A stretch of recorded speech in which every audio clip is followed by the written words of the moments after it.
Hi, everyone. Happy Wednesday. Hope you're having a great day. I know I am. I really hope you like today's story. I think the illustrations are super cute. I also think it just makes me want to go out there and do some recycled art projects or something. And it made me really think about this frame that one of our Hidden Hills Hawk friends made for me a couple years ago. And I really liked it. So hung on to it. It's hanging here in my office. Anyway, let's go ahead and start our story.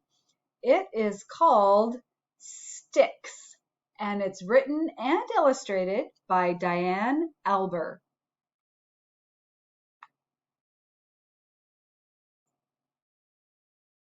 This story begins on a hot summer day when a cold, tasty treat began melting away. It was so very hot, and it happened so quick. What once was a popsicle was now a stained stick. Deep in a puddle that was getting quite sticky, this sad little stick cried and felt rather icky. I should not have gone out when it was so hot. I was sweet and amazing, but now I am not. What can I do? This has all gone so wrong. I'm just a plain stick. Oh, where do I belong? Then Stick heard a voice from way up in a tree. Hello down there! You can come hang with me. I couldn't help hearing what you have been through.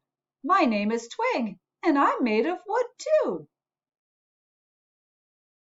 Please do not cry and just listen to me. Before a sweet popsicle, you were part of a tree. There's so much in this world for you to explore. You will get through this and be more than before.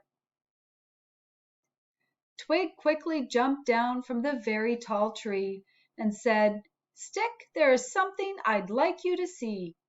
Sometimes things happen and the reasons aren't clear, but give it some time and the answers appear. She knew her friend Pencil could draw something grand.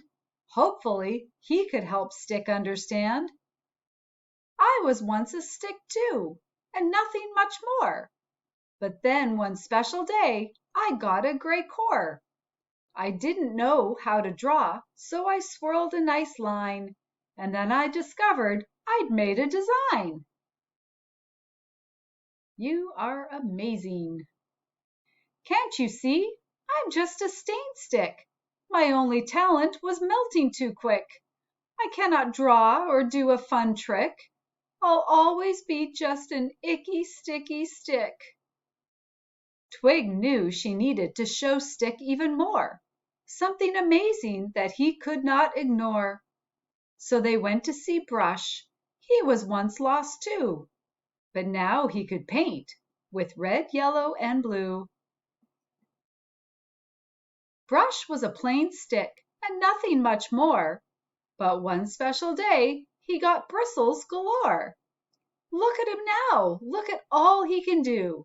He easily made that fun splatter crew. It is true what Twig said. I was once just like you. Please don't be afraid to try something new. I know you are scared, I could tell by your face, but it might take some time to find your right place. We believe in you. Can't you see? I'm just a stain stick. My only talent was melting too quick.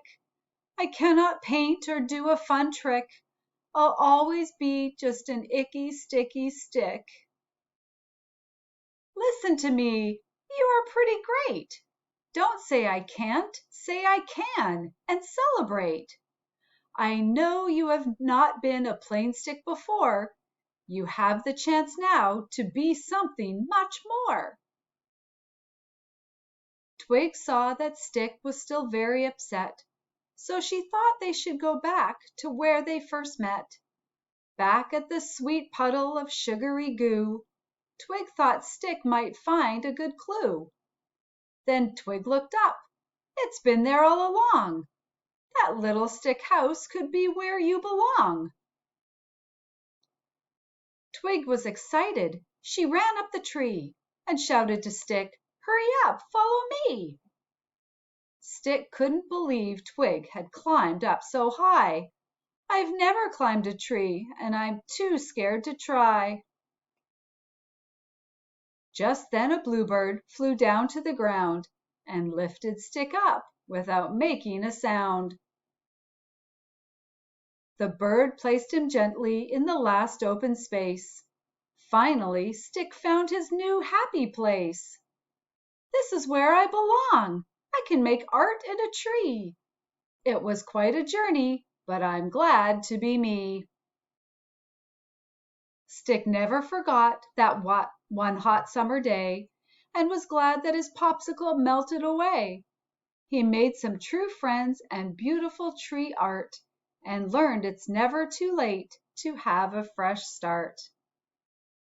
And that is the end of our story. And if you're interested in making a stick bird house, there are some directions there, as well as some comprehension questions, so you can check those out as well. So boys and girls, I hope you liked the story, and I will see you tomorrow. Take care, everybody. Bye-bye.